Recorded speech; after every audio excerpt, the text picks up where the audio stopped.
Back in 2019, when I went to Japan to film my friend's wedding, I had to get a gimbal. And the gimbal that I brought with me is the DJI RS because we went to a wedding that was held at Usa-Jingu, and there's a lot of steps that you have to walk from the entrance of the temple all the way to where they hold the wedding ceremony.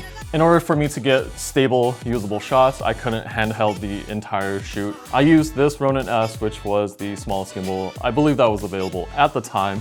And as you can see, it's actually still quite a large piece of gear, which after that, unless there was a really important reason for me to use a gimbal like this, I would never actually bring it with me on any sort of travel, just because it does take up quite a lot of space. Fast forward to 2025, I actually did pick up the RS3 Mini, which I was really surprised when I went to Best Buy to check it out, and I saw just how much smaller it was. I was really impressed by it, but when I was taking a look at it, it was about January of 2025. Judging by the release dates of the RS3 Pro and the RS4 Pro, it was about, I think, a 2-year difference. We were coming up onto 2 years of the RS3 Mini being out on the market. While I was still contemplating buying the RS Mini 3, I knew, or I had an inkling that maybe the 4 was just about to come out, but I held off on it until I had an opportunity come up where I wanted to get some gimbal practice. So I bit the bullet, I bought the RS Mini 3 and just hoped that the RS4 wasn't going to come out anytime soon, or that it had features that wouldn't be that enticing for me to actually want to upgrade right away. And then what happens? The RS Mini 4 comes out. There's 2 main reasons why I want to pick up the RS Mini 4. One is the auto locks, and 2 is this module right here. Check this out. When I power on the gimbal, it automatically unlocks and moves into position. Granted, I already balanced everything, but this is so cool because if you compare this to the first gimbal that I've What was that? Oh. If you take a look at the first gimbal that I showed off, there is no locking feature. It actually comes with this Velcro strap to hold it in place.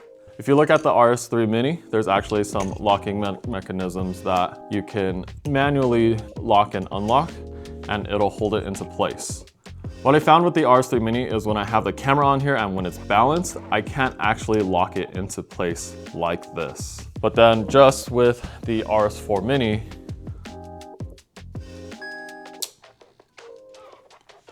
just like that, and you're ready and good to go. So the second reason why I got this, oh, that's the first time I'm actually using this feature. But this module right here on the top, when you hold hand signal, it'll change the ring color from red to green, or vice versa when it's off. The module, well, I can't turn it around now, but it's green right now, and as you see, because it's on now, the module is tracking me because I triggered the signal with the hand feature, right? So now it's off, so the camera actually is turning towards the A7R5. This feature would have been so nice back then when walking up all those steps in Usa-Jingu, trying to make sure that the bride and groom is in focus while I'm walking backwards, and making sure I don't trip and fall or hurt myself or break any of my equipment. Having something like this tracking module would have been fantastic. Like, look, it's tracking me right now and I'm just moving around, right? Even just from this distance. So I think with this tracking module, when I'm out on location, I could have a little bit more dynamic shots. I think having a tool like this is just really, really beneficial. So I'm going to try this out while I'm in Taiwan and Japan. Really, really, really excited for this RS4 Mini. That's gonna wrap it up for this quick little video on the RS4 Mini, and please let me know, is there anyone who wants to buy my RS3 Mini? Now it's tracking me. That is kind of cool.